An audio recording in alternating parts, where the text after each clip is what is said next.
வணக்கம். முதல் பார்வை நிகழ்ச்சியில் மறுபடியும் உங்களை சந்திக்கிறதுல ரொம்ப மகிழ்ச்சி. சென்னை அருகே கரையை கடக்கிறது அதிதீவிர வர்தா புயல். தயார் நிலையில் தேசிய பேரிடர், மாநில பேரிடர் மீட்பு குழுக்கள் அப்படின்ற செய்தி ஒன்று இருக்கு. அதனுடைய தயார் நிலையை பற்றி பேசலாம். அதற்கு முன்னால் இன்றைய நாளிதழில் இருக்கக்கூடிய வேறு சில செய்திகளாக பார்க்கலாம். அதை பற்றி உங்களுக்கு உடனடியாக கருத்து சொல்ல வேண்டியது இருந்தால் சொல்லலாம். சென்னையில் ஒரு 7 பேர் மேலே வழக்கு. தேசிய கீதம் இசைக்கும் போது திரையரங்கத்தில் எழுந்து நிற்கவில்லை என்ற புகாரில் 7 பேர் மேலே வழக்குன்னு ஒரு செய்தி இருக்குது. Time to flow the whistle அப்படின்னு யோகேந்திர யாதவ் எழுதிய ஒரு கட்டுரை ஆங்கில நாளிதழ் ஒன்றில் பெரிதாக வந்திருக்குது. ஆஸ்கிங் த ரைட் கொஸ்டின்ஸ் அப்படின்னு சொல்லி மன்மோகன் சிங்குடைய டிமானிட்டைசேஷன் தொடர்பாக மன்மோகன் சிங் நிலை பற்றியும் ஒரு கட்டுரை ஒன்று வந்திருக்குது. இது தவிர பிற செய்திகள்னா, மக்களால் நிராகரிக்கப்பட்ட கட்சிகள் தான் நாடாளுமன்றத்தை முடக்குகின்றன பிரதமர் நரேந்திர மோடி சொல்றாரு. பணமதிப்பு நீக்க நடவடிக்கையால் சிறு குறு தொழில்கள் உற்பத்தி 40% குறைந்தது அப்படின்னு ஒரு செய்தி இருக்கு. டிமானிட்டைசேஷன் தொடர்பாகவும் பல செய்திகள் இருக்கு. அந்த மாதிரி செய்திகள் எல்லாம் வழக்கமாக பேசிட்டு இருக்கிறது. இன்று வர்தா புயல் தொடர்பாக அதற்கு தயார் நிலையில தேசிய பேரிடர், மாநில பேரிடர் மீட்பு குழுக்கள் இருக்கின்றன அப்படின்னு செய்திகள் சொல்லுது. எப்படி பார்க்குறீங்க? முதல்ல இந்த தேசிய கீதம் திரையரங்குகள் இசைக்கப்படுவது அது சம்மந்தமாக பேசணும்னு நினைக்கிறேன். ஏன்னா அது அந்த மாதிரியான ஒரு அறிவிப்பு உச்ச நீதிமன்றத்தினுடைய அறிவுறுத்தலின் பிறகு வந்தபோது இந்த மாதிரியான சிக்கல் எழும் அப்படிங்கிறது ஆரம்பத்தில் எதிர்பார்த்து தான். ஏன்னா இதுக்கு முன்னாடி மகாராஷ்டிராவில் இந்த மாதிரி ஒரு தேசிய கீதம் இசைக்கப்படும் பொழுது ஒருவர் எழுந்து நிற்காமல் இருந்து அவரை தாக்க முற்பட்ட போது அவர் மாற்றுத்திறனாளி அப்படின்னு தெரிஞ்சு அது ஒரு பெரிய சிக்கலாச்சு. அதனால் இது தேசிய கீதம் இசைக்கப்படும் போது இந்த மாதிரியான எழுந்து நிற்கலைன்னா, அதுவும் தியேட்டர் போன்ற இடங்களில் என்ன சாதி மத வித்தியாசம் எதுவுமே இல்லாமல் தான் அந்த கூடக்கூடிய ஒரு இடமா தான் திரையரங்குகள் இருக்குது. அந்த இடத்துல இந்த மாதிரி ஒரு சம்பவம் நடக்கிறப்போ நிச்சயமாக தகராறு, அதாவது இரு தரப்புக்குள்ள இடையில தகராறு மூழ்வதற்கான வாய்ப்புகள் இருக்குங்கிறது ஆரம்பத்திலேயே சொன்னோம். அது அடுத்தடுத்த சிக்கல்களுக்கு இட்டு செல்லும். குறிப்பாக இந்த தேசிய கீதத்துக்கு எழுந்து நிற்கிறவங்கெல்லாம் அந்த தேசபக்தர்கள், எழுந்து நிற்க முடியாதவர்கள் அல்லது எழுந்து விரும்பாதவர்கள், அவங்கெல்லாம் தேச விரோதிகள் அப்படின்னு பார்க்கப்படக்கூடிய ஒரு சூழல் உருவாகும். அது அந்த இடத்துல ஒரு அமைதி குலைவை ஏற்படுத்துங்கிறது ஏற்கனவே எல்லோரும் எதிர்பார்த்தது தான். அதுதான் இப்போ தொடர்ந்து நடந்துகிட்டு இருக்குது.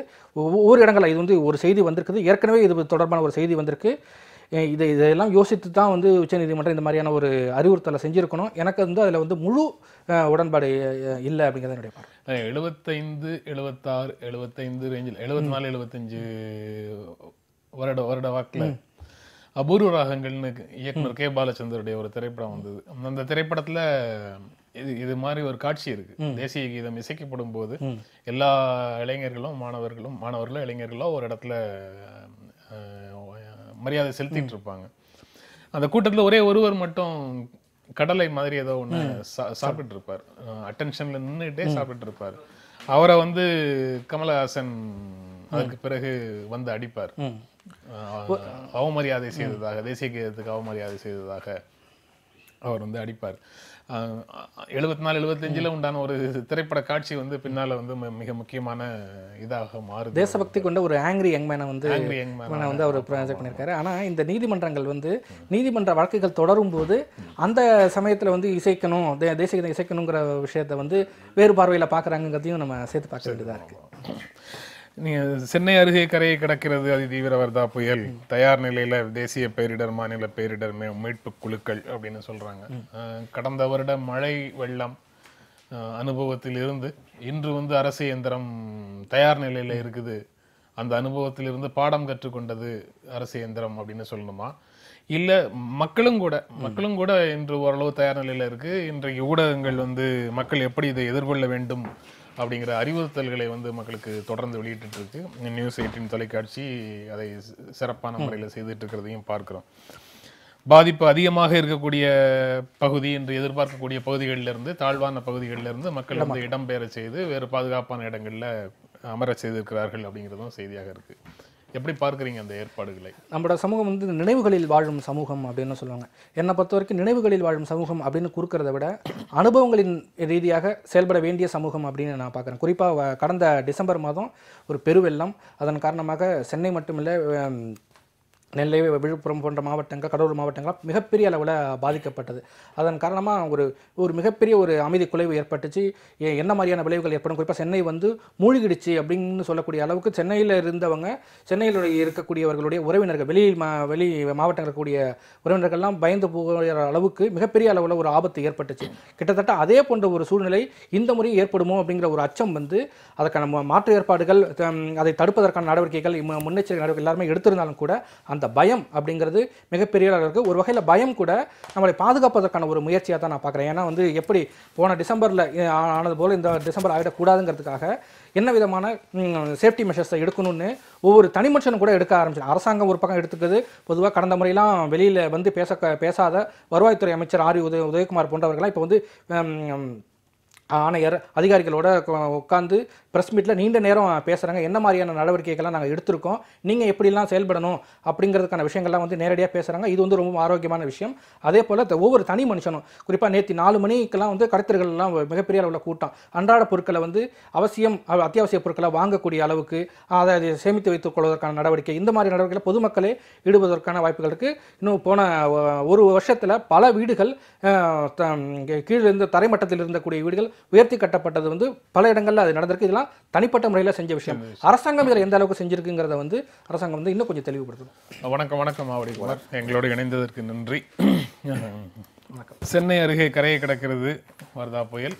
அரசு இயந்திரமும் சரி, பொதுவாக பறந்த மக்களும் சரி, ஊடகங்கள் மாதிரி நிறுவனங்களும் சரி, கடந்த கால அனுபவங்கள்லேருந்து பாடம் பெற்றதாலேயோ என்னவோ இந்த முறை வந்து தயார் நிலையில் வந்து இருக்கிறதாக ஒரு உணர்வு வருது. அப்படித்தானா? அது அரசு இயந்திரம் வந்து மக்களை தயார் நிலையில் வச்சிருக்குது, அதுவும் எந்த நிலையை எதிர்கொள்ளவும் தயாராக இருக்கு இப்போ அப்படின்னு சொல்லலாமா? இல்லை, பொதுவாகவே நம்முடைய அனுபவங்கள் தான் நம்முடைய பணிகளையும் முயற்சிகளையும் உருவாக்குது. அந்த அடிப்படையில் பார்க்க சொல்ல நம்ம கடந்த ஆண்டு பெற்ற அனுபவம் என்பது நாம் போதுமான விழிப்புணர்வோடு இல்லை, இன்னும் சொல்ல போனால் போதுமான அக்கறையோடு இல்லைன்ற நிலையை கடந்த வெள்ளத்தின் போது பார்த்தோம். அதனால் நம்ம ஒரு முறை பாதிப்பை சந்தித்ததுக்கு பிறகு நம்ம தயார் நிலைக்கு போகலைன்னா நம்ம வந்து ஒரு சரியான திசையில் அல்லது சரியான முயற்சியில் இல்லைன்னு ஆகிடும். அதனால் நம்ம அரசாங்கம் மட்டும் இல்லை, மக்கள் மட்டும் இல்லை, பத்திரிகைகள் மட்டும் இல்லை, ஊடகங்கள் மட்டும் இல்லை, ஒவ்வொருவரும் தன்னுடைய பொறுப்புணர்ச்சியை உணர்ந்து, இன்னும் சொல்லப்போனால் தன்னை தற்காத்து கொள்ள வேண்டும் என்ற சுய உணர்வுக்கு கூட மதிப்பளித்து அந்த முயற்சியில் ஈடுபட்டிருக்கோம். அதனால் போதுமான விழிப்புணர்ச்சி இருக்கும்.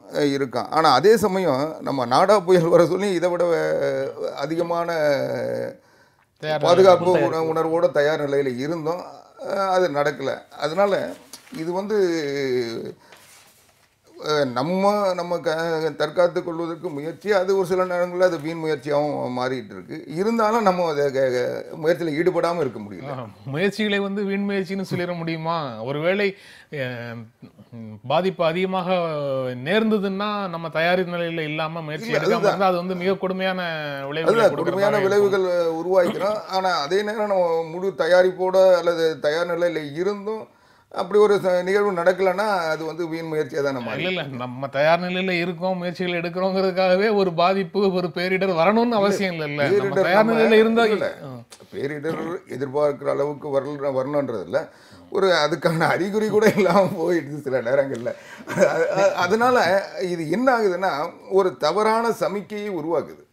நம்ம அது சும்மா சொல்லுவாங்க அது வராது அப்படின்னு சொல்லிட்டு ஒரு அசாதாரண மனநிலைக்கு தனி மனிதர்களை கொண்டு போயிடுது. மழை வரும்னு சொல்லுவாங்க, வர மாட்டாங்கன்னு அவங்க எந்தவித தயாரிப்பும் இல்லாமல் வெளியே போயிடுறாங்க. அப்போது ஒரு பெரிய திடீர்னு இந்த தாக்குதல் வர சொல்ல அதை எதிர்கொள்ள முடியும். காலங்காலமாக நமக்கு சொல்லப்பட்டு வர்ற அந்த புலி வருது கதை தான். இனிமேல் புலி வராதுங்கிற நம்பிக்கையில் யாரும் இருக்க மாட்டாங்க. இல்லை, அப்படி இருக்க மாட்டாங்க. ஏன்னா வந்து நான் வந்து அனுபவங்கள், சென்றாண்டு அனுபவங்கள், ஒவ்வொரு அந்த கிடைக்கக்கூடிய அனுபவம் வந்து காயத்தை ஏற்படுத்தக்கூடும் அப்படிங்கும்போது அந்த காயம் வந்து அவ்வளவு எளிதாக ஆறிடாது. அதனால் அதுக்கு ஏற்ற எச்சரிக்கையோடு தான் பொதுமக்கள் இருப்பாங்க. நான் இந்த இடத்துல பேச வேண்டியது வந்து வெறுமனே பொதுமக்கள் சார்ந்த ஒரு விஷயம் அல்ல, அரசாங்கம் சார்ந்த விஷயங்கள். அரசு எந்த மாதிரியான நடவடிக்கைகளை எடுத்திருக்கு, அதாவது உடனடி நடவடிக்கைகள். இன்னைக்கு வந்து கலெக்டரையும் கமிஷனரையும் கூப்பிட்டு வச்சுட்டு ப்ரெஸ் மீட் போட்டிருக்கார் உதயகுமார். ஆனால் அது முக்கியம். ஆனால் அதை விட மிக முக்கியமான விஷயம் என்னென்னா, கடந்த டிசம்பர் பெருவெள்ளத்துக்கு பிறகு பேசப்பட்ட முக்கியமான விஷயம் என்னென்னா, மிகப்பெரிய அளவில் வந்து ஏரிகள் ஆறுகள்லாம் வந்து ஆக்கிரமிக்கப்பட்டிருக்கு. அந்த ஆக்கிரமிப்புகள் எல்லாம் வந்து பெரிய அளவில் வந்து அதை சரி பண்ணி அதை வந்து ஆற்று நீர் பாதையில் எந்த விதமான சிக்கலும் ஏற்படாமல் இருக்கிறதுக்கான வழிவகைகளை செய்யணும். ஆறுகள் குளங்கள் குட்டைகள்லாம் வந்து தூர்வாரப்படணும் அப்படிங்கிற ஒரு இதை வந்து தொடர்ந்து எல்லா ஊடகங்களும் வந்து கடந்த டிசம்பர் பெருவெள்ளத்துக்கு பிறகு ஒரு 3 மாத காலத்துக்கு இதை பற்றியே நம்ம தொடர்ந்து பேசணும். ஆனால் இந்த ஓராண்டு காலத்தில் இது தொடர்பான நடவடிக்கைகளில் தமிழக அரசு எந்த அளவுக்கு செஞ்சிருக்கு அப்படிங்கிறது முக்கியமான விஷயம். அதுதான் வந்து மெய்யான, அதாவது முன் தயாரிப்பு நடவடிக்கையாக இருக்கும், முன்னெச்சரிக்கை நடவடிக்கையாக இருக்குமே தவிர, அந்த இன்னைக்கு நாளைக்கு புயல் வரப்போகுது அப்படிங்கிறப்ப இன்னைக்கு எச்சரிக்கை கொடுக்கறது மட்டுமே ஒரு சரியான ஒரு அரசு பணியாக இருக்காது. அந்த ஓராண்டு காலமும் நம்ம அந்த டிசம்பர் பெருவெள்ளத்தில் பெற்ற அனுபவத்தை அந்த ஓராண்டு காலமும் எந்த அளவுக்கு செஞ்சிருக்கோங்கிறது ரொம்ப முக்கியமான விஷயம். அது பெரிய அளவில் செய்யப்படலைங்கிறது தான் யதார்த்தம். இல்லை அதாவது கடந்த வெள்ளத்துக்கு பிறகு தமிழ்நாடு அரசாங்கம் எடுத்த நடவடிக்கைகள் என்பது எல்லோராலும் ஏற்றுக்கொள்ளப்பட்டது, பாராட்டப்பட்டது. ஒரு குறுகிய காலத்தில் அதனுடைய பாதிப்பிலிருந்து மக்களை மீட்டதும், உரிய நிவாரணங்கள் மக்கள் பெறுவதற்கு தேவையான சூழ்நிலை உருவாக்குனதும் தமிழ்நாடு அரசாங்கத்தினுடைய சிறப்பான பணி என்று, அந்த பாதிப்பினுடைய சுவடுகள் ஒரு 10 நாள்லேயே மறைகிற அளவுக்கு எல்லா வேலையும் செஞ்சுருக்கோம்.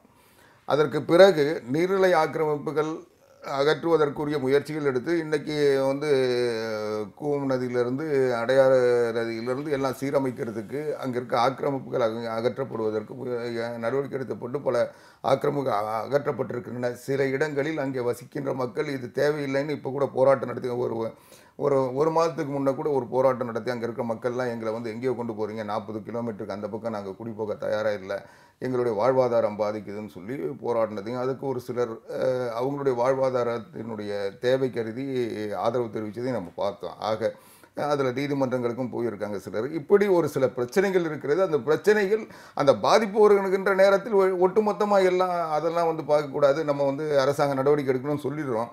ஆனால் அதுக்கு பிறகு வந்த உடனே அது அவங்க கொஞ்சம் தானே அந்த பக்கம் இருந்துட்டு போட்டோமே என்ற எண்ணம் ஒரு சிலருக்கு வந்தது. அதுக்கு காரணம் அவங்களுடைய சூழல், அவங்களுடைய வாழ்நிலையை கருதி நம்ம அதை ஒரு சமரசத்துக்கு உட்பட வேண்டிய சூழ்நிலையை உருவாக்குறோம்.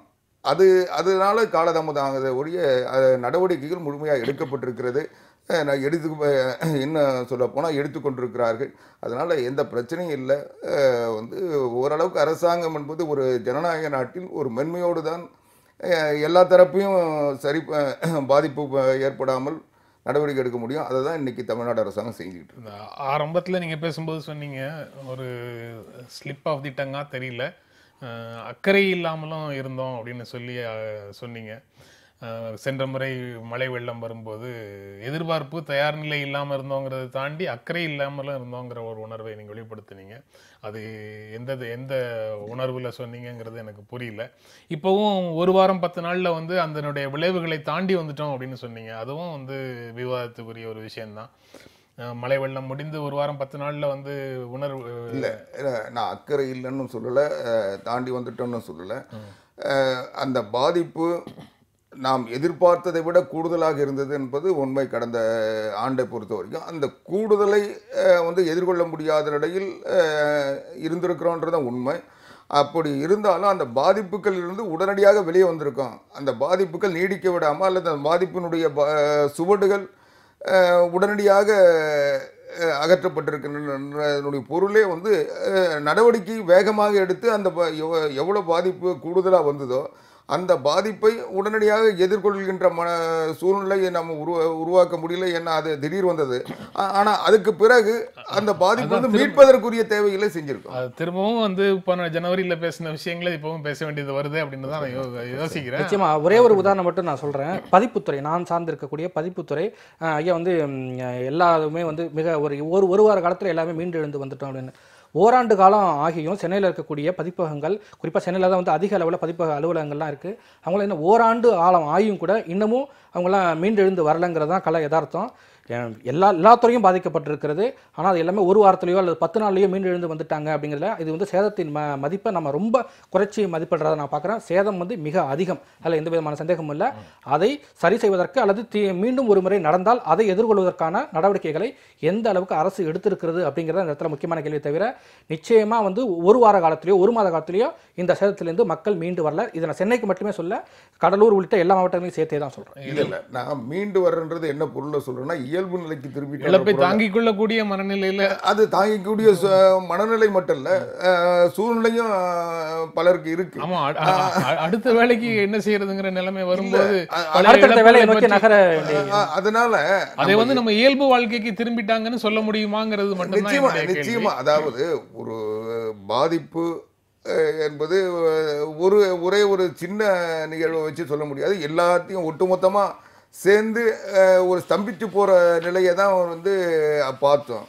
அதிலிருந்து மீண்டும் இயல்பு வாழ்க்கைக்கு திரும்பிட்டோன்றத பொருளை தான் நான் சொன்னேன். எதுவும் வந்து யாருக்கும் பாதிப்பு இல்லை, எல்லாத்தையும் சரிப்படுத்த சொல்றதுல உள்ள பொருளை புரிஞ்சுக்கிறோம். ஆனா அது இயல்பு வாழ்க்கைக்கு பாதிச்சிட்டோங்கிறது வந்து எல்லாவற்றையும் கடந்து வந்துட்டோங்கிறது மாதிரி பொருளாங்கிறது தான். எந்த இயற்கை பேரிடர்லயும் நீங்க பாதிப்பு இல்லாம கடந்து வருதலுக்கும் மீண்டெழுந்து வருதலுக்கும் வேறுபாடு வித்தியாசம் இருக்கு. ராகுல் காந்தி சொன்னதாக ஒரு மேற்கோள் வந்து தமிழ் ஹிந்துல போட்டிருக்கிறாங்க. காங்கிரஸ் ஒரு சர்வாதிகார நிறுவனம் அல்ல, அதிகார பரவல் கொண்ட கட்சி இது. ஒவ்வொருவரும் என்ன செய்ய வேண்டும் என்பதை ஒரே கனவான் தான் தீர்மானிப்பார் என்ற வழக்கம் எங்களிடம் இல்லை. அதை நாங்கள் நம்பவும் இல்லை, விரும்பவும் இல்லை அப்படின்னு ராகுல் காந்தி சொன்னதாக ஒரு மேற்கோள் இருக்கு. அந்த மேற்கோளை இப்போ வந்து காங்கிரஸ் கட்சியை அவர் அப்படி டிஃபைன் பண்றார். அந்த வரையறையை நீங்க ஏற்கிறீங்களா? இல்லை, அதாவது இப்போ ஒரே ஒரு உதாரணம் என்னென்னா, இப்போ ஒவ்வொரு மாநில காங்கிரஸ் கமிட்டி தலைவர்கிட்டையும் போயிட்டு கூட்டணி குறித்தோ அல்லது வேறு ஏதோ உங்கள் கட்சியினுடைய உறுப்பினர்கள் சார்ந்த ஒரு விஷயம் இது சம்மந்தமாக ஒரு கேள்வி கேட்டோம் அப்படின்னா, எதுவாக இருந்தாலும் அன்னை சோனியா அப்படின்னு சொல்லுவாங்க. இப்பொழுது கூடுதலாக வந்து இளம் தலைவர் ராகுல் காந்தி அப்படிங்கிற வார்த்தையும் சேர்த்துக்கிறாங்க. அதனால் வந்து இது வந்து எல்லா மட்டங்களையும் வந்து அது ஜனநாயகம் விரவி இருக்குது. எங்கே பார்த்தா எல்லாருமே வந்து கட்சியினுடைய மாநில தலைமை அல்லது ஒவ்வொரு அந்த பார்ட்டி யூனிட் அவங்களுடைய கருத்துக்களை கேட்டுத்தான் பெரிய அளவில் முடிவு எடுக்கிறாங்க காங்கிரஸ் கட்சியில் அப்படின்னு என்னால் சொல்ல முடியாது. இது வந்து ராகுல் காந்தியினுடைய கனவாக இருக்கலாம், ஆனால் அது நடைமுறை யதார்த்தம் அப்படி இல்லை.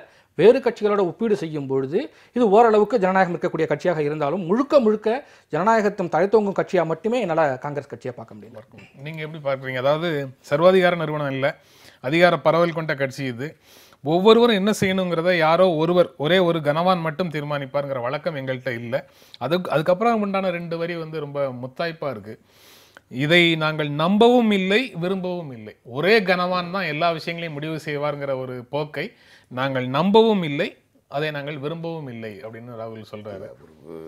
விரும்பவில்லை, நம்பவில்லைன்றதுலாம் அவருடைய இன்றைய சூழலை பொறுத்தது, அது அவருடைய விருப்பம். அதில் வந்து கருத்து சொல்கிறது சரியாக இருக்காது. ஆனால் எந்த ஜனநாயக நிறுவனமும் ஒரு சர்வாதிகார நிறுவனமாக இருக்க முடியாதுன்றதான் உண்மை. ஒரு ஜனநாயகத்தினுடைய அடிப்படையே சர்வாதிகாரத்தை மாற்றுவது தான். ஆனால் செயல்படுத்துகின்ற பொழுது எல்லா ஜனநாயக நிறுவனங்களும் ஒரு சர்வாதிகாரத்தை வலியுறுத்துகிற நடவடிக்கையில் தான் ஈடுபடுறாங்க. ஒரு ஜனநாயகம் என்பது முடிவு செய்கின்ற வரை தான், அது கூட்டு முடிவு. ஆனால் முடிவு எடுத்த பிறகு அதை செயல்படுத்துகின்ற பொழுது அது ஒற்றை மனிதர் தான் அதை வந்து அமுல்படுத்த முடியுது. அதற்கு பிறகு அவருடைய கட்டளையை மற்றவர்கள் நிறைவேற்றுகிறார்கள். ஆனால் அந்த முடிவு என்பதே ஒரு சர்வாதிகாரத்தினுடைய அந்த ஆணித்தரமான ஒரு முடிவு. அது ஆணித்தரமாக அந்த முடிவிலிருந்து ஒரு சிறு கருத்து மாறுபாடு கூட இல்லாமல் செயல்படுத்துகிறார்கள். அப்போது அது சர்வாதிகாரத்தினுடைய வெளிப்பாடு தான். அதனால் ஜனநாயகத்தையும் சர்வாதிகாரத்தையும் ரொம்ப வேறுபடுத்தி பார்த்தோம்னா அது கடைசியில் இதை ஒன்றோட ஒன்று பின்னி பிணைஞ்சதாக தான் இருக்கும். ரெண்டாவது, மரியாதைக்குரிய ராகுல் காந்தி அவர்கள் சொல்கிறதுல அவர் வந்து தன்னுடைய கட்சியினுடைய கடந்த கால நிகழ்வுகளை மறைக்க முயற்சிக்கிறாரா அல்லது மறந்துருக்காரான்னு பார்க்க வேண்டியிருக்கு. ஏன்னா சீதாராம் கேசரி காங்கிரஸ் கட்சியினுடைய தலைவராக இருந்தபோது ராகுல் காந்தி அவர்களுடைய அன்னையார் சோனியா காந்தி அவர்கள் அந்த தலைவர் பதவியை மேற்கொள்ள முடிவு செய்தவுடன், ஏற்றுக்கொள்ள விருப்பப்பட்டவுடன் அவர் சேரோட தூக்கி வெளியே போட்டு அவங்க போய் உட்காந்தாங்க. அந்த ஒரு ஜனநாயக முறைப்படி ஒரு காங்கிரஸ் கமிட்டி கூட்டத்தை கூட கூட்டலை. அவர் வந்து நான் ஒத்துக்க மாட்டேன்னு சொன்ன உடனே அவரை அகற்றிட்டு அந்த அவங்கள தலைவராக நியமித்தாங்க. நியமிக்கல, அவங்க வந்து தேர்தலில் போட்டியிட்டு தான் வெற்றி பெற்றார் சோனியா காந்தி. ஜிதின் பிரசாத் தான் அவர் வந்து பதவியிலிருந்து விலகாத நிலையில் இவங்க வந்து கூட்டி தேர்தல் நடக்கல, கூட்டி ஒரு முடிவு எடுத்தாங்க. இல்ல அதற்கு பின்னால அவர் சொல்ற நிகழ்வுக்கு பின்னால தேர்தல் நடந்தது. அதுக்கப்புறம் ஆனா அவர் வெளியேற்றப்பட்ட சூழ்நிலை என்பது ஜனநாயக முறைப்படி இல்லை. அது வந்து நான் விமர்சிக்க விரும்பல, சம்பவத்தை சுட்டி காட்டினேன். ஏன்னா இது வந்து என்பது தவிர்க்க முடியாது. ஒரு நீண்ட காலம் இயங்குகிற ஒரு கட்சியில் சில சம்பவங்கள், சில முடிவுகள், அது ஜனநாயகமாக சர்வாதிகாரமான ஒரு முடிவெடுக்க முடியாத நிலையில் தான் இருக்கு. ஒரு கட்சியில் ஒரு தலைமை போய் அடுத்த தலைமை வரும்போது புதிதாக பொறுப்பேற்கின்ற தலைமை வந்து கடந்த தலைமையில் நடந்த சில தவறுகளை நீக்கிட்டு புதிய பாதையில் ஒரு கட்சியை வழிநடத்திட்டு போகலாம் அப்படின்னு நினைப்பதற்கான சாத்தியங்கள் இருக்கு. எல்லா கட்சிகள்லையும் அப்படி நடக்குமாங்கிறது எனக்கு தெரியாது. ஆனா ஒரு சில இடங்கள்ல ஒரு சில தலைமைகள் வந்து அதற்கான முயற்சிகளை செய்வதற்கு வாய்ப்பு இருக்கு. அந்த மாதிரி ராகுல் காந்தி ஒரு முயற்சி எடுக்க, அதுதான் சொன்ன அவருடைய விருப்பம், அவருடைய கனவா. கடந்த கால அது நல்ல முடிவு. அதுல வந்து கடந்த காலம்ங்கிறது ஒரு சுமையாக எல்லார் தோள்கள்லையும் எப்பவும் இருக்கணுமா அவர் சொல்றதுனால அவருடைய கட்சியில அது மாதிரி நடந்து எல்லா கட்சியிலும் அது நடக்கக்கூடிய வாய்ப்பு இருக்குன்றத சொன்னேன். இல்லை, உண்மையிலே வந்து ராகுல் காந்தியோட கனவு திட்டமாக அது இருக்கலாம். ஏன்னா வந்து சில மாநிலங்களில் வந்து உட்கட்சி தேர்தல், அதாவது பல கட்சிகளை வந்து உட்கட்சி தேர்தலே வந்து நியமன முறையில் தலைவர்கள் பதவிகளை நியமன முறையிலே நியமிக்கக்கூடிய ஒரு சூழலில் வேட்பாளர்கள் தேர்தலில் போட்டக்கூடிய உட்கட்சி வேட்பாளர்கள் அல்ல, உட்கட்சி தேர்தலில் போட்டிக்கூடிய வேட்பாளர்கள் தவிர தேர்தலில் போட்டியிட வேட்பாளர்களையே ஒரு கட்சிக்குள்ளே தேர்தல் நடத்தி அந்த பிரைமரின்னு சொல்லக்கூடிய அளவில் தேர்தல் நடத்தணும் அப்படிங்கிற ஒரு எண்ணம் வந்து ராகுல் காந்திக்கு இருக்குது. அதை சில இடங்களில் பரிச்சித்தும் பார்த்துருக்கிறது முக்கியமான விஷயம். ஆனால் வெறுமனே வந்து முடிவெடுக்கக்கூடிய விஷயங்களில் முழுக்க முழுக்க ஜனநாயகத்தன்மை தான் இருக்குது அப்படிங்கிறதுல என்னால் ஏற்றுக்க முடியல. அங்கே முடிவெடுக்கக்கூடிய நிலையில் ஒரு வேறு வழியே இல்லாமல் சர்வாதிகாரத்தன்மை இருக்கத்தான் செய்யும். அது சர்வாதிகாரத்தன்மைங்கிறது கொஞ்சம் கடுமையான வார்த்தையாக இருக்கலாம், ஆனால் யதார்த்தம் அதுதான். அதை செயல்படுத்தக்கூடிய விவகாரங்களில் எந்த அளவுக்கு ஜனநாயகத்தன்மையோட செயல்படுறாங்கிறது அந்த இடத்துல முக்கியமான விஷயம். அதையே கூட மரியாதைக்குரிய ராகுல் காந்தி கூட ஒரு அமைச்சரவை தீர்மானத்தையே ஒரு சொல் மூலமாக மாற்றி அமைச்சார். அது வந்து ஜனநாயகத்தில் வந்து ஏற்றுக்க வேண்டியதாக இருந்ததே ஒழிய அது அந்த பிரச்சனை நியாயமான பிரச்சனை, அது தேவையான பிரச்சனை. அதில் நான் அந்த ஜனநாயகம் வந்து கட்சிக்குள்ள உண்டான ஜனநாயகத்தோட குறுக்கி பார்த்தா அவர் செய்தது வந்து கொஞ்சம் வேற. மக்களுடைய உணர்வுகளை பிரதிநிதித்துவப்படுத்துறாருங்கிற ஒரு அதுதான் மக்களோட பிரதிநிதித்துவ அந்த குரலை வந்து அவர் ஒலிக்கிறாரு, அதுக்கு இசை இயந்து செயல்படுறாருங்கிறப்ப அது வந்து வரவேற்கப்படும் வெளிமட்டத்தில். ஆனா அதை உள்ளாந்து பார்க்கும்போது அந்த வந்து ஜனநாயகத்தன்மைக்கு எதிராக முற்றிலும் மாறான போக்க தான் அது வெளிப்படுத்தும். ஆங்கிரி யங் மேன் அவர் வந்து கிழிச்சு போடுறப்போ சர்வாதிகாரத்தான் எல்லாருமே அப்போ விமர்சனம் பண்ணாங்க. இவர் அதை வந்து அமைச்சரவை எடுத்த முடிவை அமைச்சரவையில் முதல்ல இவங்க கூப்பிட்டு அமைச்சரவையில் சொல்லி அந்த முடிவை மாற்ற சொல்லியிருக்கலாம், அல்லது வேற ஏதாவது ஒரு ஆரோக்கியமான வழியில் அதை கையாண்டிருக்கலாம். இவர் வந்து ஒரு பிரதமர் அமைச்சரவை எடுத்த முடிவை அதை நேரடியாக விமர்சித்து ஒரே ஒரு வார்த்தையில் அதை மாற்ற வேண்டும் என்று கிழித்தெறிவேன்னு சொல்கிறதெல்லாம் வந்து ஒரு அவருடைய ஆதிக்கத்தை வெளிப்படுத்துமே தவிர ஒரு ஜனநாயகத்திற்கு பண்புக்கு உகந்ததாக இருக்காதுன்னு அப்போவே எல்லாரும் விமர்சனம் பண்ணாங்க. அதிகார பரவல் கொண்ட கட்சி இது அப்படின்னு சொல்கிறாரு.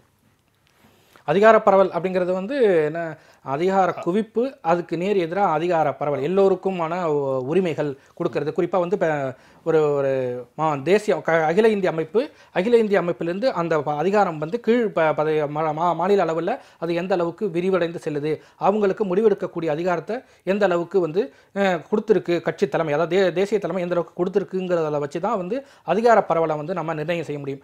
இது காங்கிரஸ் கட்சியில் எந்த அளவுக்கு இருக்குது அப்படின்னு பார்த்தா, திரும்ப நம்ம கடந்த கால உதாரணத்தை ஒரு பெரிய உதாரணத்தையே சொல்லணும்னா 91 தேர்தலில் இதே அதிமுகவோட காங்கிரஸ் வந்து கூட்டணி வைக்கணும் அப்படிங்கிற ஒரு முடிவை வந்து நரசிம்மராவ் எடுக்கிறாரு. இது வந்து தமிழக காங்கிரஸ் கமிட்டியினுடைய முடிவுக்கு நேர் எதிரான நிலைப்பாடு. நாங்கள் வந்து மேலிருந்து உத்தரவை போடுவோம், அதை செயல்படுத்த வேண்டியது உங்களுடைய கடமை அப்படிங்கிற ஒரு அந்த மேலிருந்து அதிகாரத்தை தூக்கி கீழே செலுத்துதல் இருக்குல்ல, அதுதான் வந்து காங்கிரஸ் கட்சியில் இருக்கக்கூடிய ஒரு விஷயம்தான். அது வந்து அந்த கட்சிக்கு மிகப்பெரிய ஒரு பின்னடைவாக மாறிடுச்சு. அதனால் அது வந்து அந்த போக்கு, அதாவது மேலிருந்து கீழே உத்தரவை வீசுகின்ற போக்கு அப்படிங்கிறது வந்து முற்றிலும் அகன்றலாம் இல்லை, இன்னமும் தொடர்ந்து அங்கே நிலுவையில் இருந்ததாக இருக்கு, செயல்பாட்டில் இருக்கு. சொன்னிலிருந்து நம்ம பார்க்க வேண்டியது இல்லை, இப்போ இன்னைய வரைக்கும் இருந்துட்டு இருக்கு. காங்கிரஸ் கமிட்டியினுடைய தமிழ்நாடு தலைவராக நியமிக்கப்பட்ட எல்லாருமே திருநாவுக்கரசர் அப்படின்னு தானே நம்ம ஆமா, சொல்ல நியமிக்கப்பட்ட வேண்டியது அந்த நியமிக்கப்பட்டங்கிற நிலைமையில தான் என் கட்சி இருக்கு.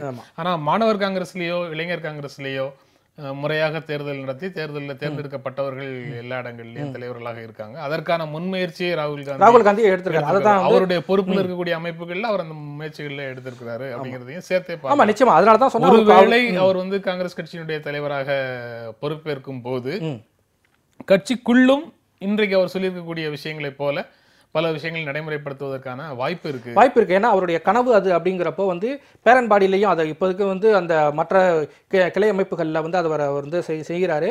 ஒருவேளை காங்கிரஸ் கட்சியினுடைய அகில இந்திய தலைவராக வரும்போது அதை செய்வதற்கான வாய்ப்புகள் இருக்கு.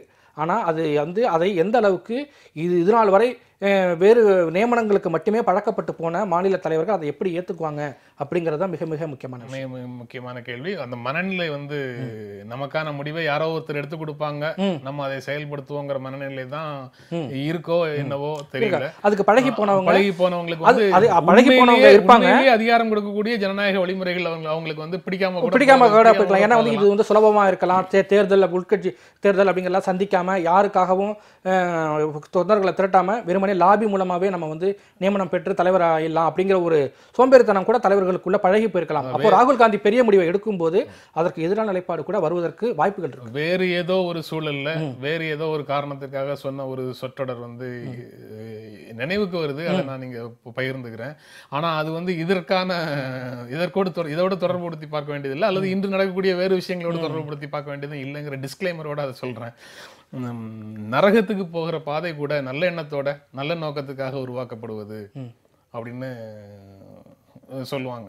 நரகத்துக்கு போற பாதையை கூட நல்ல எண்ணத்தோட தான் நல்ல நோக்கத்தோட தான் உருவாக்குவாங்க அப்படின்னு சொல்லுவாங்க. அது எங்கெங்கெல்லாம் பொருந்தும் எங்கெங்கெல்லாம் பொருந்தாதுங்கிறது வேற விஷயம். எம்ஜிஆர் மரணத்திற்கு பிறகு என்ன நடந்தது அப்படின்ற ஒரு கட்டுரை இன்றைய தமிழ் இந்துல நீங்க எழுதின கட்டுரை ஒன்று வந்திருக்குது. ஜெயலலிதா அனைத்து இந்திய அண்ணா திராவிட முன்னேற்ற கழகத்தினுடைய பொதுச் செயலாளர் ஆனது இப்படித்தான் அப்படிங்கிற தலைப்புல கடந்து வந்த பாதையை விவரிக்கிறார் திருநாவுக்கரசர்னு ஒரு செய்தி கட்டுரையாக ஒரு கட்டுரையும் இன்றைக்கு வந்திருக்குது. இரண்டும் ஒரே காலகட்டத்தில் நடந்த நிகழ்வுகளை வெவ்வேறு விதங்களில் நினைவு கூறும் விதமாக இருக்கு. அதாவது இப்போ அனைத்து இந்திய அண்ணா திராவிட முன்னேற்ற கழகத்தில் ஜெயலலிதாவினுடைய மறைவுக்கு பிறகு ஏற்பட்டிருக்கக்கூடிய சூழலை கடந்த காலத்தில் எம்ஜிஆருடைய மறைவுக்கு பிறகு ஏற்பட்ட ஒரு சூழலோடு ஒப்பிட்டு பார்க்கிற ஒரு நோக்கம் வந்து அதற்குள்ள இருக்கு. இரண்டும் ஒன்று அப்படின்னு சொல்லுவீங்களா? இல்லை, இரண்டும் ஒன்றல்ல. அன்று வந்து எம்ஜிஆருடைய மறைவுக்கு பிறகு அதிமுகவில் ஏற்பட்ட சிக்கல்கள், குழப்பங்கள், குளறுபடிகள். இது வந்து ஜெயலலிதா மறைவுக்கு பிறகான ஒரு குளறுபடிகள் அல்லது சிக்கல்கள். ஆனால் எம்ஜிஆர் மறைவுக்கு பிறகு கட்சிக்குள் இருவேறு குழுக்கள் இருந்தன, சக்தி வாய்ந்த குழுக்கள். ரெண்டு பேருமே ஜெயலலிதா தலைமையில் ஜெயலலிதா, நெடுஞ்செழியன் இவங்கெல்லாம் ஒரு குழுவாகவும், ஜானகி, ஆர் வீரப்பன் இவங்கெல்லாம் ஒரு குழுவாகவும், இருபெரும் குழுக்களாக ஏறக்குறைய சமபலம் கொண்ட இரு குழுக்களாக பிரிந்து நின்று நீ பெரியவரா நான் பெரியவராங்கிற போட்டி போடக்கூடிய ஒரு சூழல் வந்து அன்னைக்கு இருந்துச்சு. ஆனால் இன்னைக்கு ஜெயலலிதாவுடைய மறைவுக்கு பிறகு அப்படியான ஒரு பிளவு, வெளிப்படையான பிளவு எதுவுமே இல்லை அப்படிங்கிறத எனக்கு கலா யதார்த்தம். ஏன்னா வந்து ஒரு பக்கம் வந்து எந்த விதமான சிக்கலும் இல்லாமல், அதாவது எந்த விதமான சிக்கலும் அல்லது வெளி தெரியாமல் முதலமைச்சர் பொறுப்புக்கு முதலமைச்சராக ஓ பன்னீர்செல்வம் அவர்கள் வந்துவிட்டார். அடுத்தது பொதுச் செயலாளர் பொறுப்பு, கட்சி தலைமை, ஆட்சி தலைமை, இந்த ரெண்டு விஷயத்தில் ஆட்சி தலைமைக்கான பொறுப்பு வந்து ஓ பன்னீர்செல்வம் கிட்ட எந்த விதமான சிக்கலும் இல்லாமல் வந்து சேர்ந்துடுச்சு. அடுத்தது கட்சி தலைமை. அந்த கட்சி தலைமைக்கு யார் வருவார் அப்படிங்கிற ஒரு கேள்வியில் கூட முதலமைச்சர் ஓ பன்னீர்செல்வம் அவர்கள் சசிகலாவுக்கு ஆதரவான நிலைப்பாட்டை வெளிப்படையாகவே எடுத்துட்ட பிறகு அந்த கட்சிக்குள்ள பொதுச் செயலாளர் யார் அப்படிங்கிறதுக்கான ஒரு பெரிய போட்டி எம்ஜிஆருக்கு மறைவுக்கு பிறகு எப்படி இருந்ததோ அது போன்ற ஒரு போட்டி இன்னைக்கு இல்லைங்கிறது தான் வெளிப்படையாக தெரியக்கூடிய ஒரு விஷயம். அதனால இதுக்கும் அதுக்கும் சமபலத்துல இருந்தது இரண்டு அணிகளும் அப்படின்னு சொல்றீங்க. நான் திருநாவுக்கரசருடைய ஸ்டேட்மெண்ட்ல அல்லது உண்மையிலே நான் அவர் இப்ப சொல்லியிருக்கிற செய்தியும் இருக்கிறதுனால நான் அதுல இருந்து எடுத்து சொல்றேன். ஒரு 25 அமைச்சர்கள் வந்து ஆர் வீரப்பனுக்கு ஆதரவாக இருந்தார்கள். திருநாவுக்கரசர், ஜெயலலிதா, நெடுஞ்செழியன்கிற அணிக்கு வந்து அமைச்சர்களுடைய எண்ணிக்கை அல்லது பிரபலங்களுடைய எண்ணிக்கை வந்து ரொம்ப குறைவாகவே இருந்தது. ஆமா, அப்ப அது அடிப்படையில் வந்து 97 எம்எல்ஏக்கள் தனக்கு ஆதரவாக, அதாவது ஜானகி, ஆர் வீரப்பன் குழுவினருக்கு இருந்ததாகவும் 70 எம்எல்ஏக்கள் வந்து இவங்க ஜெயலலிதா பக்கம் இருந்ததாகவும் சொல்லப்பட்டதான மொத்த எம்எல்ஏக்களே 131 பேர் தான். ஏன்னா எம்ஜிஆருடைய மரணத்துக்கு பிறகு 131 எம்எல்ஏ தான் இருந்தாங்க. ஆனால் ஒரு தோற்றம் எப்படி அவங்க ரெண்டு பேருக்கு இடையில ஒரு தோற்றம் என்ன இருந்துச்சுன்னா நீ பெரியவனா நான் பெரியவனா அப்படிங்கிறப்போ ஆளுநர் வந்து எம்எல்ஏக்களோட எண்ணிக்கையை வந்து சரி பண்ணி பார்த்தப்போ வந்து ஜானகி ஆரவேற்பனுடைய கை ஓங்கி இருந்தது. அதனால வந்து அவர் முதலமைச்சராக கிட்டத்தட்ட சமபலம் அப்படிங்கிற ஒரு நிலைப்பாடு தான் இருந்தார். எந்த அளவுக்கு கிட்டத்தட்ட நிலைப்பாடு சமம் அப்படின்னு நான் சொல்கிறேன்னா, இந்த எம்எல்ஏக்கள் ஆயிரம் காயிரம் மாதிரி இந்த பக்கமும் அந்த பக்கம் போகக்கூடிய ஒரு சூழல் இருந்தப்போ தன்னுடைய அணியில் இருக்கக்கூடிய எம்எல்ஏக்களை பத்திரமாக பாதுகாத்து வைப்பதற்கு அவர்களுடைய பாரத யாத்திரை சுற்றுப்பயணம் செல்லும் அளவுக்கு பாதுகாப்பாக வைக்கக்கூடிய ஒரு சூழல் இருந்துச்சு. அதனால எந்த பக்கம் யார் போனாலும் மிகப்பெரிய ஒரு ஆபத்து ஏற்படுங்கிற ஒரு நிலை இருந்தது. அதனால கிட்டத்தட்ட சமபலத்தில் இருக்கிறப்போ காங்கிரஸ் கட்சி யாருக்கு ஆதரவு கொடுப்பது, காங்கிரஸ் கட்சியோட ஆதரவு கிடைத்தால் யார் வேண்டுமானாலும் ஆட்சி அமைக்க முடியும் அப்படிங்கிற ஒரு சூழல் இருந்ததுனால இந்த 2 பேருக்கு இடையில அப்படி கடுமையான ஒரு போட்டி இருந்துச்சு. இன்னைக்கு அந்த போட்டி சுத்தமா இல்லைங்கிறது தான். இன்றைக்கு அந்த மாதிரி போட்டி எதுவும் இல்லை. இயல்பாக போட்டி இல்லாமல் யாராவது கட்சியின் போட்டி வெளியில தெரியலன்னு வேணா சொல்லலாம். சரி, இல்லை, அதாவது அனைத்து இந்திய அண்ணா திராவிட முன்னேற்ற கழகத்தை பொறுத்தவரை புரட்சித் தலைவர் எம்ஜிஆர் காலத்திலும் சரி, அம்மா காலத்திலும் சரி, முழுக்க முழுக்க அவங்களை மட்டுமே நம்பியிருந்த கட்சி. அதில் வந்து நான் எந்த சந்தேகத்துக்கும் இடம் தர விரும்பலை. ரெண்டாவது, அனைத்து இந்திய அண்ணா திராவிட முன்னேற்ற கழக தொண்டர்கள் நிர்வாகிகளுடைய மனநிலையே அவங்க தொடர்ந்து இதை நீடிப்பாங்க, அவங்க மட்டுமே இதை கவனிப்பாங்க, நமக்கு அதில் அவங்க பார்த்துப்பாங்க, நமக்கு வந்து அதில் பெரிய கவனம் செலுத்த வேண்டும் என்ற அக்கறை எப்பவும் இருந்ததில்லை. இதுதான் வந்து உண்மையான நிலை. இங்கே இன்றைக்கு இந்த பிரச்சனை ஏன் வரலன்னா, அதுக்கு புரட்சித் தலைவர் எம்ஜிஆர் இழப்பின் போது எங்களுக்கு கிடைத்த பாடம், அனுபவம், பயிற்சி. இன்னும் சொல்லப்போனால் இன்றைக்கு இந்த கட்டுரைகளில் இருக்கிறதுல ஒரு சில குறைபாடுகள் இருக்கிறதா நான் நினைக்கிறேன். என்னென்னா, அன்றைக்கு நாவலர் நெடுஞ்செழியன் அம்மாவை ஆதரிக்கலை. அவர் முழுக்க தலைவர் இருக்கிற வரைக்கும் தலைவருக்கு அடுத்த நிதி அமைச்சராக 2வது இடத்தில் தொடர்ந்து இருந்தார்.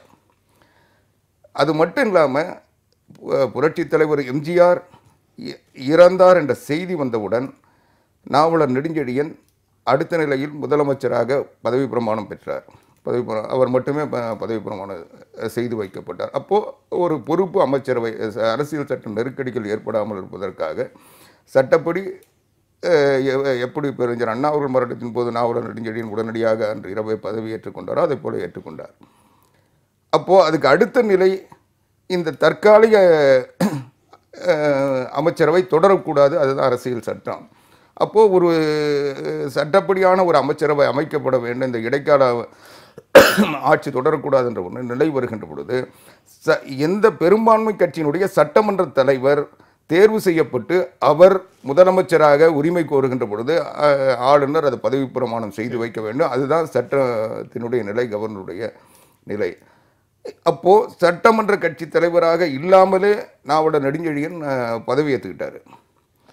அந்த ஒரு இடைக்கால ஏற்பாடு. அப்போ சட்டமன்ற கட்சி தலைவர் யாருன்னு ஒரு கேள்வி வந்தது. அப்போ அந்த கேள்வி வர சொல்ல புரட்சி தலைவி அம்மா அவர்கள் அப்போ வந்து சட்டமன்ற கட்சி தலைவர் மட்டும் இல்லை, பொதுச் செயலாளர் பதவியும் வெற்றிடம். எல்லாரும் வந்து ராகவானந்தம் பொதுச் செயலாளர்னு சொல்கிறாங்க, அது உண்மை இல்லை. ராகவானந்தம் மூத்த துணை பொதுச் செயலாளராக தான் இருந்தார், பொதுச் செயலாளராக இல்லை. பொதுச் செயலாளர் புரட்சி தலைவர் எம்ஜிஆர் தான். அப்போது அவங்க அடுத்த நிலையில் இருந்த மூத்த பொதுச் செயலாளரை வச்சு அவங்க வந்து சட்டமன்ற கட்சி கூட்டத்தை நடத்த முயற்சி பண்ணாங்க. அதில் மரியாதைக்குரிய புரட்சித் தலைவர் எம்ஜிஆரின் துணைவியார் ஜானகி அம்மையாரை கொண்டு வந்து அவங்க முதலமைச்சர் வேட்பாளராக சட்டமன்ற கட்சி தலைவராக அவங்க நியமித்தாங்க. அப்போது தலைமை நிலைய செயலாளராக இருந்தவர் அரங்கநாயகம்.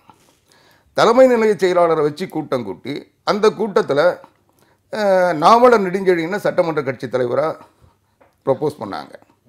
அப்போது 2 சட்டமன்ற கட்சி தலைவர்கள் வந்தபோது கவர்னர் என்ன பண்ணார், காங்கிரஸ் கட்சி ஜானகி அம்மையார் அவர்களுக்கு ஆதரவு தந்து அவர்களை இப்போ முதலமைச்சராக பதவியேற்க அழைச்சாங்க. அழைச்சிட்டு அவங்க என்ன சொன்னாங்க, நம்பிக்கை ஓட்டு பெறணும்னு சொன்னாங்க. அப்போ தான் 2 குழுக்களும் வந்து நீயா நானா அந்த களத்தில் இறங்குனது. அதில் காங்கிரஸ் ஆதரிக்கணும்னு ஜானகி அம்மாவுக்கு சொன்னதுனால அவங்க வந்து இருந்தாங்க. ஆனால் காங்கிரஸ் இவங்களை கவிழ்த்துட்டு அவங்க வர முயற்சி பண்ணாங்க. அதனுடைய விளைவு ஆட்சி கவிழ்ந்தது, தேர்தல் வந்தது. தேர்தலில் காங்கிரஸ் தனியாக, அதிமுகவில் 2 குழுக்கள் தனித்தனியாக போட்டி, மும்முனை போட்டி. அதான் இந்த ஒரே அணியில் 3 முனை போட்டி வந்தது. அதுதான் இந்த பாதிப்பு வந்தது. நீங்கள் சொல்கிறதுலையும் அவர் சொல்கிறதுலையும் இல்லை நான் முடிச்சிடுறேன். இது அந்த நேரத்து நிலை. இந்த நிலை இப்போ வரக்கூடாதுன்றதுக்காக தான் உடனடியாக சட்டமன்ற கட்சி கூட்டத்தை நடத்தி தலைவரை தேர்ந்தெடுத்து அமைச்சரவையே பதவி பிரமாணம் ஏற்றது. அப்போ என்னன்னா கவர்னருக்கு அந்த சாய்ஸை மத்திய அரசாங்கத்துக்கு கவர்னருக்கு நாங்கள் தரல. எங்கள் அளவில் எங்களுக்கு 1000 துக்கம் இருந்தது, எங்களால் தாங்க முடியாத இழப்பு, நாங்கள் அம்மாவை மட்டுமே நம்பி கட்சி நடத்திக்கிட்டு இருந்தோம். இருந்தாலும் அந்த சோகமான எங்கள் பாதிப்பான நிலையில் கூட எங்கள் கட்சி ஏற்கனவே பெற்ற அனுபவத்தின் காரணமாக அல்லது அப்படி ஒரு நிலை வரக்கூடாது என்ற உணர்வின் காரணமாக உடனடியாக சட்டமன்ற கட்சி கூட்டத்தை நடத்தி இரவோடு இரவாக முழு அமைச்சரவையும் பதவியேற்று சட்டமன்ற கட்சி தலைவர் முதலமைச்சராக தேர்வு செய்யப்பட்டு எங்களுடைய கட்சியினுடைய ஆட்சி எந்த பிரச்சனையும் இல்லாமல் எந்த சர்ச்சையும் வராத அளவுக்கு அரசியல் சட்டப்படி முறையான அமைச்சரவையாக பதவியேற்றது. எனவே அந்த பிரச்சனை தந்த பாடம் எங்களுக்கு ஆட்சி தொடர்பான விஷயங்கள்ல எந்த சரியான நிலையில் இல்லை. கடந்த கால பாடத்திலிருந்து அதிமுக இப்படியான ஒரு நிலைப்பாட்டை எடுத்ததா வந்து அண்ணன் ஆவிக்குமார் சொல்றாரு. ஆனால் எனக்கு அதில் முற்றிலும் நான் கருத்தை மாறுபடுறேன். ஏன்னா அன்னைக்கு இருந்த சூழல் வந்து ஆட்சி காலம் 3.5 ஆண்டு காலம் 84 வந்து 87 கிட்டத்தட்ட முடிஞ்சிருச்சு, பீரியட் முடிஞ்சிருச்சு. அந்த சமயத்தில் வந்து நான் தான் முதலமைச்சராக வர வேண்டும்னு ஒரு துணிச்சலோடு சொல்லக்கூடிய பல ஆளுமைகள் வந்து அந்த கட்சியில் இருந்தாங்க. இன்னும் சொல்லப்போனால் இவரை நான் முதல்வராக்க முடியும்னு சொல்லக்கூடிய அளவுக்கு ஆர் வீரப்பன் போன்றவர்கள், இந்த பக்கம் ஜெயலலிதா போன்றவர்கள்லாம் இருந்தாங்க. அதனால் அந்த மாதிரியான ஒரு குழப்பம் ஏற்பட்டுச்சு. ஆனால் இன்னைக்கு இருக்கக்கூடிய சூழல் 4.5 ஆண்டு கால ஆட்சி காலம் எஞ்சி இருக்கிறது. அவங்கெல்லாம் வலிமையான தலைவர்களாக இருந்தாங்கிறது எப்ப சொல்றீங்க?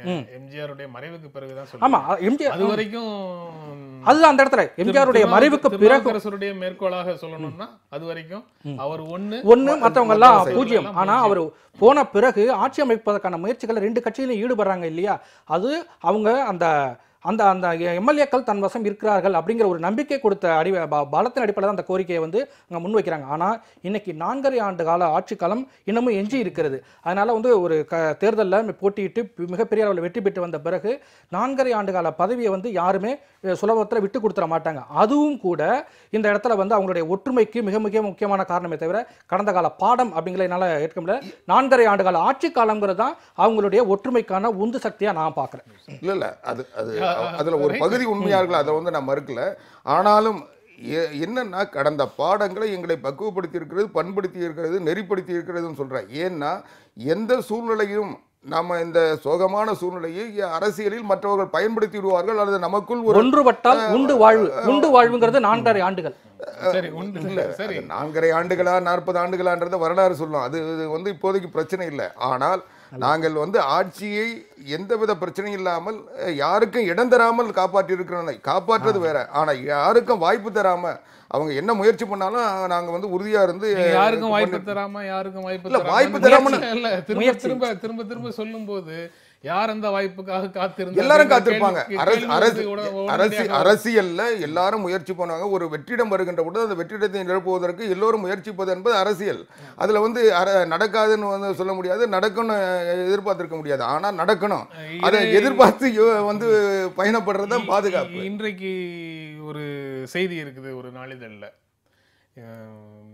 சூழல் என்ன சூழல்னா ஆட்சி தலைமையை நீங்க முடிவு செய்துட்டீங்க, எந்த விதமான சிக்கலும் இல்லாமல் எந்த சிக்கலும் இல்லாமல் ஆட்சி தலைமையை முடிவு செய்துட்டீங்க, கட்சி தலைமையை முடிவு செய்வதற்கான ஏற்பாடுகளுக்குள்ள இருக்கீங்க, அது இன்னும் இறுதியாகலை.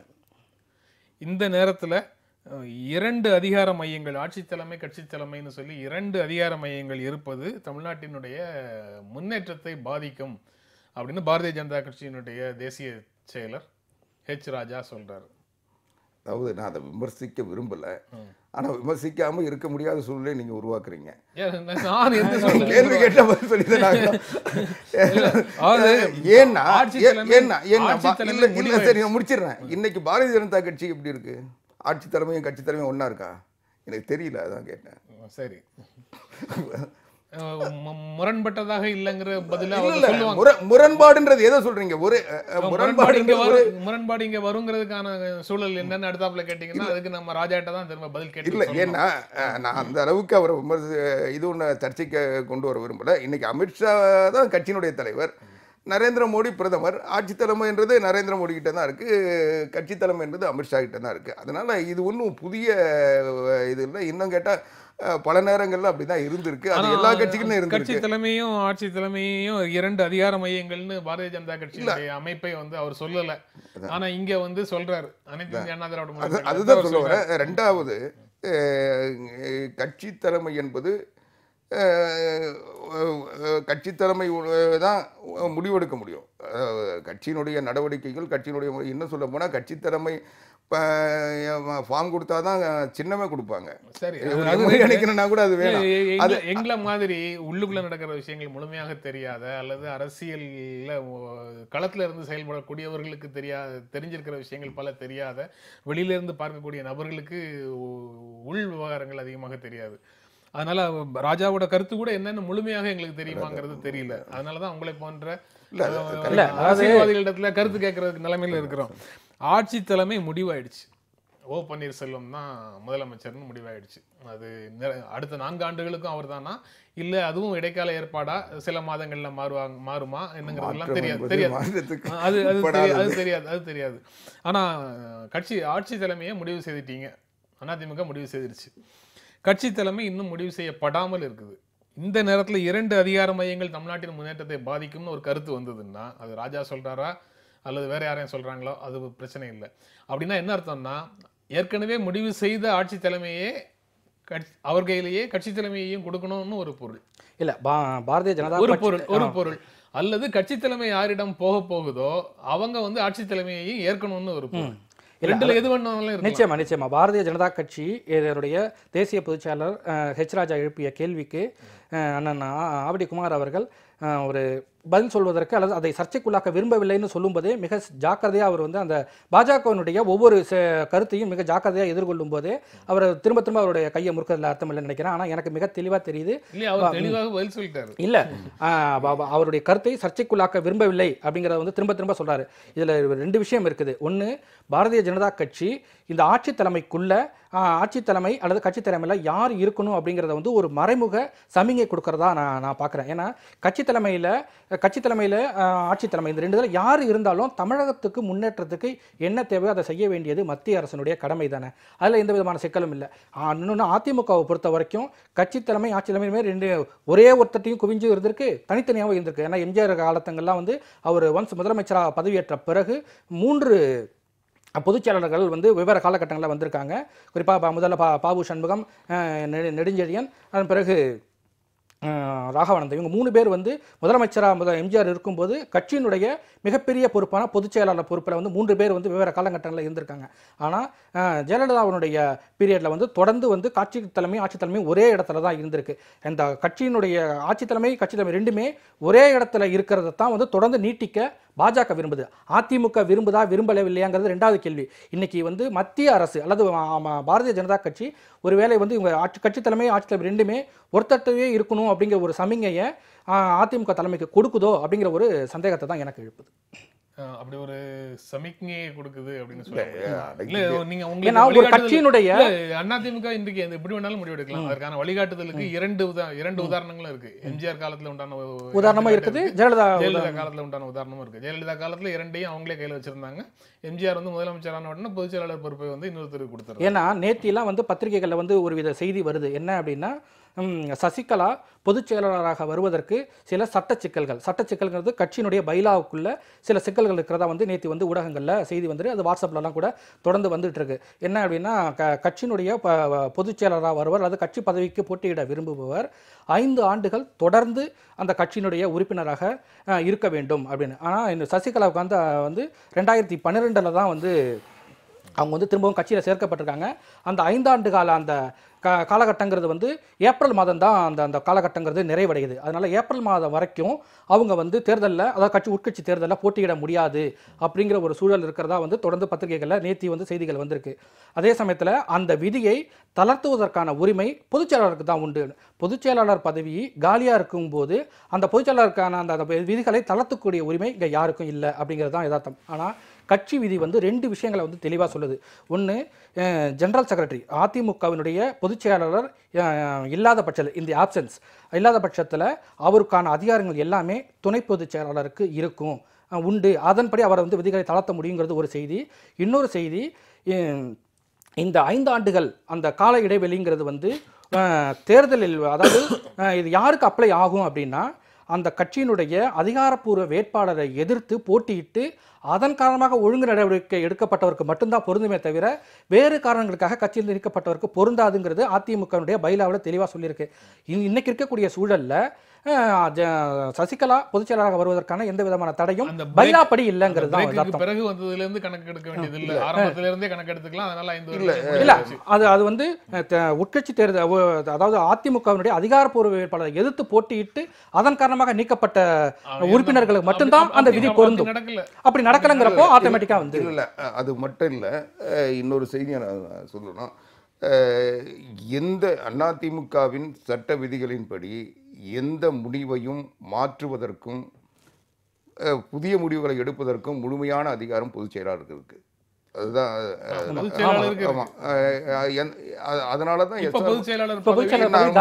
நான் முடிச்சிடுறேன். எஸ்ஆர் பாலசுப்ரமணியம் சேர்ந்த உடனடியாக பதவி தர்றதுக்கும் கட்சியில் பொறுப்பு தர்றதுக்கும் முடியுதுன்னா அது பொதுச் செயலாளருடைய தனிப்பட்ட அதிகாரம். அதை வந்து யாரும் கேள்வி கேட்க முடியாது, பொதுக்குழு உட்பட. இது ஒரு நிலை. சின்னம்மாவை பொறுத்த வரைக்கும் அவங்க ஏற்கனவே செயற்குழு உறுப்பினராக தொடர்ந்து இருந்தாங்க. அவங்க நீக்கப்பட்டதற்கு பிறகு மறுபடியும் சேர்க்கப்பட்டதற்கு பிறகு கடந்த செயற்குழுவில் அவங்க கலந்துக்கிட்டாங்க. செயற்குழு உறுப்பினர் இல்லாத ஒருவர் கலந்துக்க முடியாது. பொதுச் செயலாளருடைய அனுமதியோடு செயற்குழு உறுப்பினராக அவர்கள் நியமிக்கப்பட்டு தான் கலந்துக்கிட்டாங்க. அதனால் அவங்களுக்கு அந்த விதியை அம்மாவே தளர்த்திட்டாங்க. அம்மாவே அதுக்கான உரிமை கொடுத்து நீங்கள் கடந்த செயற்குழு பொதுக்குழு கூட்டத்தினுடைய புகைப்படத்தை பார்த்தீங்கன்னா தெரியும். செயற்குழு உறுப்பினராக அங்கீகரித்தாலும் கூட தேர்தல் உட்கட்சி தேர்தல், அதாவது ஆபீஸ் பேரர் தேர்தல் இல்ல, ஆபீஸ் பேரர் தேர்தல் உட்கட்சி தானே. அது ஆபீஸ் பேரர் தேர்தல் அப்படின்னா பொதுச் செயலாளர்ங்கிறது உட்கட்சி, உங்க கட்சிக்கு மட்டும்தான் அவங்க பொதுச் செயலாளர். அப்போ அது உட்கட்சி தேர்தல். ஆபீஸ் பேரர் அப்படிங்க அந்த எலெக்ஷனுக்கு போட்டியிடணும்னா அந்த 5 ஆண்டுகள் வந்து இங்க தேவை. ஆனா அவர் நீக்கப்பட்டதுக்கான காரணம் வந்து இன்னைக்கு சசிகலா சாதகமா இருக்குங்கிறது தான் உண்மை. இல்ல காரணம் வந்து அதுல ஒரு கிளாரிபிகேஷன் தான். காரணமே இல்லை. பொதுச் செயலாளர் நீக்கப்பட்ட ஒருவரை உடனடியாக சேர்ப்பதற்கும் உடனடியாக பதவி தருவதற்கும் பதவியை நியமிப்பதற்கும் பொதுச் செயலாளருக்கு உரிமை உண்டு. இன்னும் சொல்ல போனா இந்த ஃப்ரேம்ல இல்லாத புதிய பதவியை உருவாக்குவதற்கும் புதிய பதவி தருவதற்கும் உரிமை உண்டு. பொதுச் செயலாளருக்கு உண்டு. ஆனால் பொதுச் செயலாளர் பதவி இப்போது காலியாக இருக்கிறதுங்கிறத முக்கியமான அதுதான். ஏற்கனவே அவங்க இருக்கிறத சொல்லி அதை தளர்த்தி அவங்க கொடுத்தாச்சு. இல்ல அப்படி தளர்த்திட்டதா நான் நினைக்கல. அவங்க தளர்த்த வேண்டிய அவசியமே இல்லைன்னு நான் நினைக்கிறேன். தளர்த்தது இல்லை, அவங்க நியமிச்சாவே அதை வந்து தளர்த்தி அந்த அனுமதி கொடுத்ததா. பொதுச் செயலாளர் பொறுப்புல யாரும் இல்லாத சூழல்ல அவருக்கான அதிகாரங்கள் சீனியர் கட்சியினுடைய விதி 20(2) சொல்லுது. அதை தெளிவா சொல்லுங்க. நான் அந்த நிலை வரலன்ற நான் சொல்றது என்னன்னா, கடந்த செயற்குழுவில் யார் யார் கடந்து கொண்டார்களோ அவர்கள் தான் இன்னைக்கு செயற்குழு உறுப்பினர்கள், பொதுக்குழு உறுப்பினர்கள். அந்த நிலையில அந்த அம்மா இருக்கிறாங்கன்றது விதிகளுக்குள்ள வந்து அது விதி. அவங்க விதியை தளர்த்தி உத்தரவு போட்டாங்களா இல்ல அவங்க நியமனம் பண்ணாவே அந்த அதிகாரம் வந்துருச்சு. இல்ல ஒரே இல்ல அதிமுக பொறுத்த வரைக்கும் அதை கிளாரிஃபை பண்ணிடலாம். சட்ட ரீதியான சிக்கல் சசிகலாவுக்கு இல்லை. பைலாவுக்கு படி பைலா படி சிக்கலும் சட்டம்னு சொல்றேன். நான் பைலாவை தான் இல்ல. செயற்குழு உறுப்பினர்கள் நியமனம், அதாவது பொதுச் செயலாளருக்கு செயற்குழு உறுப்பினர்கள் நியமிக்கும் அதிகாரமே உண்டு. நியமித்தலுக்கும் தேர்தலில் போட்டியிடுவதற்கும் வேறுபாடு இருக்கு. ஆனா பொதுச் செயலாளர்ங்கிறது வந்து போட்டியிட்டாங்க அப்படின்னா அது போட்டியிடுவதற்கான வாய்ப்பே. மரியாதைக்குரிய முத்துக்குமார் அவர்கள் சொல்றதுல எனக்கு எந்த சந்தேகமும் இல்லை. ஆனால் பைலாக்கள் பல முறை திருத்தப்பட்டிருக்கு. ஒவ்வொரு பொதுக்குழுவிலும் பைலாவில் வந்து கிளாரிஃபிகேஷன் கொடுத்துட்டு இருக்கோம். எங்களுக்கு தான் என்னென்ன திருத்தங்கள் செய்யப்பட்டதுன்னு தெரியும். அதை நாங்கள் வெளிப்படுத்துறது இல்லை. தேர்தல் புதிய பைலா திருத்தப்பட்ட ஒவ்வொரு தேர்தல் ஆணையத்துக்கு தெளிவா சொல்லிடணும். 2007 நீங்க கொடுத்திருக்கீங்க. இப்போ இந்த பொதுக்குழு கூட்டம் முடிஞ்ச உடனே தேர்தல் ஆணையத்துக்கு அதை தருவோம். அதனால ஒவ்வொரு பொதுக்குழுவிலையும் நான் இன்னைக்கு இருக்கக்கூடிய சூழல்ல எந்த ஆபத்து இல்லை. அதாவது நீங்க வந்து முடிவு செய்தாச்சுன்னா அதுக்கப்புறம் கூட்டம் நடத்துறதோ, பொதுக்குழு கூட்டம் நடத்துறதோ, விதிகளை திருத்துவதோ, திருத்திய விதிகளின்படி புதியவர்கள் பொறுப்பேற்பதோ எந்த விதமான பிரச்சனைகளும் இல்லை. அதனால இப்போதைக்கு வந்து விதிகளின்படி போட்டியிடவே முடியாது அப்படின்னு சொல்றதுக்கும் இடம் இல்லை. இன்னும் சொல்ல போனா அதிமுகவில் ஒருவர் உறுப்பினராக சேர வேண்டும் என்றால் கூட பொதுச் செயலாளர் அனுமதி வேணும். அதிமுகவில் மட்டும்தான் அந்த நிலை இருக்கு. பொதுச் செயலாளர் விண்ணப்பம் தருவாங்க. அந்த விண்ணப்பத்தை ஏற்று பொதுச் செயலாளர் அனுமதிச்சால்தான் உறுப்பினராக ஏற்றுக்க முடியும். இல்ல கட்சியினுடைய விதிகள்ல எல்லாத்திலையுமே வீட்டோ பவர் வந்து அதிமுக பொறுத்த வரைக்கும் பொதுச் செயலாளருக்கு எந்த ஆட்சி மன்ற குழுவிலேருந்து சொத்து பாதுகாப்பு குழுவிலேருந்து சட்டக்குழுவிலேருந்து எல்லாத்திலையுமே முடிவெடுக்கக்கூடிய அதிகாரம், அந்த குழு கூடலை அப்படின்னா முடிவெடுக்கக்கூடிய அதிகாரம் வந்து பொதுச் செயலாளருக்கு உண்டுங்கிறது வந்து ஒவ்வொரு லாவிலையும் அவங்க தெளிவாக சொல்லியிருக்காங்க. இப்ப கேள்வி என்னன்னா பொதுச் செயலாளரே இல்லை. அது பொதுச் செயலாளர் இல்ல, புதிதாக சசிகலாவே பொதுச் செயலாளர் ஆகுவதற்கு சட்ட ரீதியான உட்கட்சி சட்டத்துல எந்த விதமான தடையும் இல்லை, உட்கட்சி விதிகள்ல எந்த தடையும் இல்லை. 2 அதிகார மையங்கள் மாநில முன்னேற்றத்தை பாதிக்கும் அப்படிங்கிற தேரிய ஒருவேளை அவர் பொதுச் செயலாளர் ஆனதுக்கு பிறகு கட்சியிலேயே இன்னொரு பெரிய குழுவினர் வந்து ராஜா சொல்ற இதே விஷயத்தை இப்ப ராஜா சொல்றதுக்கு நம்ம வருத்தமோ கோபமோ கொள்றதுக்கு அதிமுகவுக்கு எந்த விதமான அவசியமும் இல்லை. அதையே கோட் பண்ணி சசிகலாவை மீண்டும் ஆர்கே நகர்ல நிறுத்தி முதலமைச்சராக கொண்டு வரலாம். அப்போ வந்து இதே ராஜா இன்று சொல்வதை அவர்கள் அப்போது அதிமுகவே கூட சொல்லலாம். அதாவது அவங்களுடைய பார்வை, சுப்பிரமணிய சுவாமி சொல்றது அவருடைய பார்வை, இவர் சொல்றது அவருடைய அது வந்து கருத்து சொல்றதுக்கு எல்லாருக்கும் நாட்டுல சுதந்திரம் இருக்கு. அதுக்கு அதிமுக தரப்பிலிருந்து வலுவான எதிர்ப்பு வருகிறதா தெரிவிக்க வேண்டிய நாங்க செயல்ல அதை நிரூபிப்போம். அது வந்து எதிர்ப்பு தெரிவிச்சு நான் அதான் சொன்னேன், இதுக்கு மென்மை போக்கு விரும்பல. நான் சொன்னது ஊடகங்களுக்கு தீனி கொடுக்க விரும்பல, நாங்க எங்க சைட்ல இருந்து கொடுக்க விரும்பல அவர் சொல்றாருன்னு நம்ம பொருள் கொள்ளலாம். இந்த நிகழ்ச்சியில பங்கேற்று உங்களுடைய கருத்துக்களை பகிர்ந்து கொண்டதற்கு எங்கள் நெஞ்சார்ந்த நன்றி. மீண்டும் சந்திப்போம். நன்றி, வணக்கம்.